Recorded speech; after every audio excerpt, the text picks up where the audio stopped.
Hey Rebel Rouser, I'm Alan Voivod and this is Star Wars 7x7, your daily dose of Star Wars joy. And thank you so much for joining me for it. And thank you especially to the people who make this possible for you with their support at patreon.com/SW7x7. So today is the day that Star Wars The Rise and Fall of the Galactic Empire comes out, and thank you very much to DK Publishing for sending me a copy to check out in advance of the book's release. And it is just a fantastic book. It is written in universe, so characters that are kicking around in the galaxy far, far away might be able to pick up a copy of this and read it. And for all we know, in future Star Wars storytelling, people might actually say that, oh yeah, I read about something in Beaumont Kin's The Rise and Fall of the Galactic Empire. And that is the conceit of the book. Dr. Chris Kempshall, who is the real-world author of the book, writes as the character Beaumont Kin, who we met in The Rise of Skywalker. Beaumont was initially a historian and professor until he saw what happened at Hosnian Prime during the events of The Force Awakens, and ultimately joined the Resistance to fight against the aggression of the First Order. He had previously specialized in history of the Sith and Sith artifacts and such, and so it made perfect sense for this character to be at Exegol and leading some of the excavations there after the events of The Rise of Skywalker. And it's from that perspective that he begins to write this particular book about the rise and fall of the Galactic Empire. Meanwhile, in the real world, Dr. Kempshall is a public historian and author who specializes in transnational experiences of warfare and modern media representations of history. And not only is he a history professor, but he's also the president of the International Society for First World War Studies and a senior research fellow at the Center for Army Leadership, Royal Military Academy, Sandhurst. So yeah, as far as street cred goes, you would be hard-pressed to find someone more fitting than Dr. Kempshall to write a book like this. And I've really been enjoying the stuff that he has written, not just in the book itself, but also on social media about the process of the creation of this book, how it came to be. It's a book that really he alone was meant to write, and he absolutely nails it. And even though the book is ostensibly about the 24 years that the Galactic Empire was in power, its actual vision and mandate, if you will,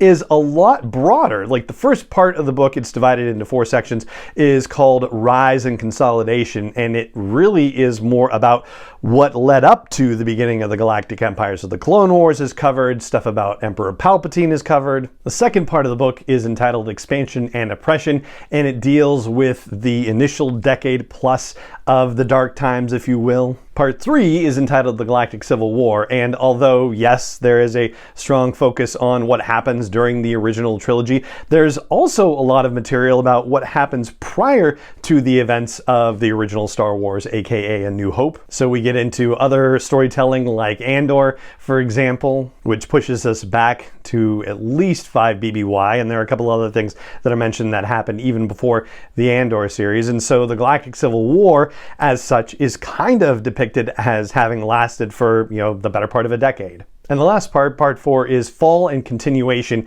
and that deals with the events between the Battle of Endor and the Battle of Jakku that led to the Galactic Concordance and the Empire's official legal defeat, if you will, and then goes into events that led up to the sequel trilogy and even a bit of that as well. And if there is something that I had wished for from the book that I didn't get, it would be more detail in that particular part of the book about everything that happened after the Battle of Endor. And necessarily, that's not really possible because actual Star Wars storytelling has not really filled out that time period very well between 9, 10 ABY and 34 ABY. So there's precious little source material to draw on, but there are references to source material that are actually kind of mind-blowing. There are footnotes all throughout the book, and Beaumont Kin / Dr. Kempshall is referencing things that are entirely made up for this particular book, like a publication called Clone Wars Quarterly, for example, Princess Leia's personal writings about growing up in the Alderaanian court,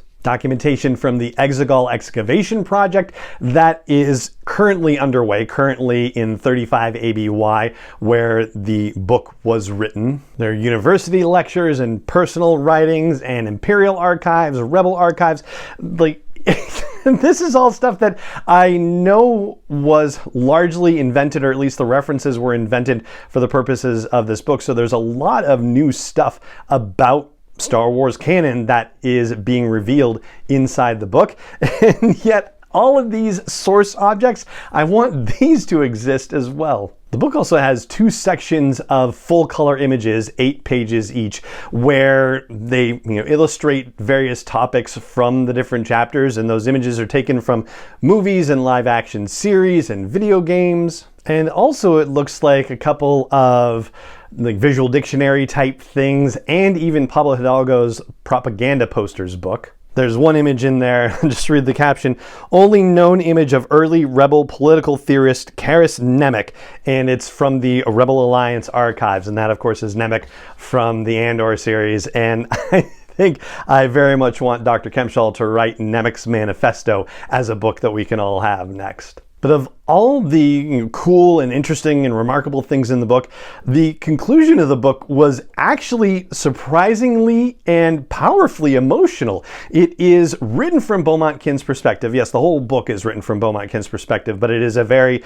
academic and scholarly examination of the Galactic Empire and its various elements and history. But the conclusion is a personal plea and entreaty from Beaumont Kin about not repeating the past. Basically, there's discussion about the idea, and I'm paraphrasing, but the idea that if you don't know history, you're doomed to repeat it, but how things were ultimately repeated with the Empire to then the First Order, but also in finding hope that these things can be defeated and that people will always rise up to defeat them. And yet he talks about, Beaumont, through Chris Kempshall's voice, talks about how he doesn't know how to go back to his former life, how he can continue to teach when he is looking at students who are the same age as people that he killed during his time of service with the Resistance. I mean, listen to this. This is an excerpt from the conclusion. He writes, I do not know how I'm supposed to teach students the same age as the stormtroopers I have killed.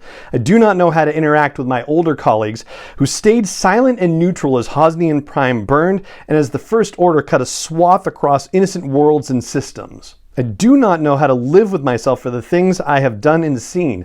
Necessary though they may have been, I now struggle to move beyond them. And so ultimately, while the book is amazing for its treatment of the subject of the history of the Galactic Empire, it's also remarkable as a deep character study of the character Beaumont Kin, who we only met very briefly in The Rise of Skywalker and who has appeared in a couple other stories here and there. But yeah, I think that was the most surprising and admirable thing about the whole work, is that Kempshall has not only shown himself to be a deft chronicler of history, but also a deft weaver of character. And that's what I've got for you about The Rise and Fall of the Galactic Empire, which is Dr. Chris Kempshall's new book out today. Again, thank you to DK for sending me a copy to check out before the release. And that is going to do it for this episode of the podcast.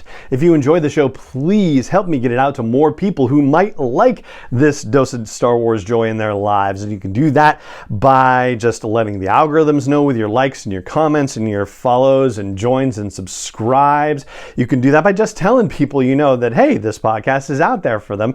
And you can also help me as an independent creator produce this show.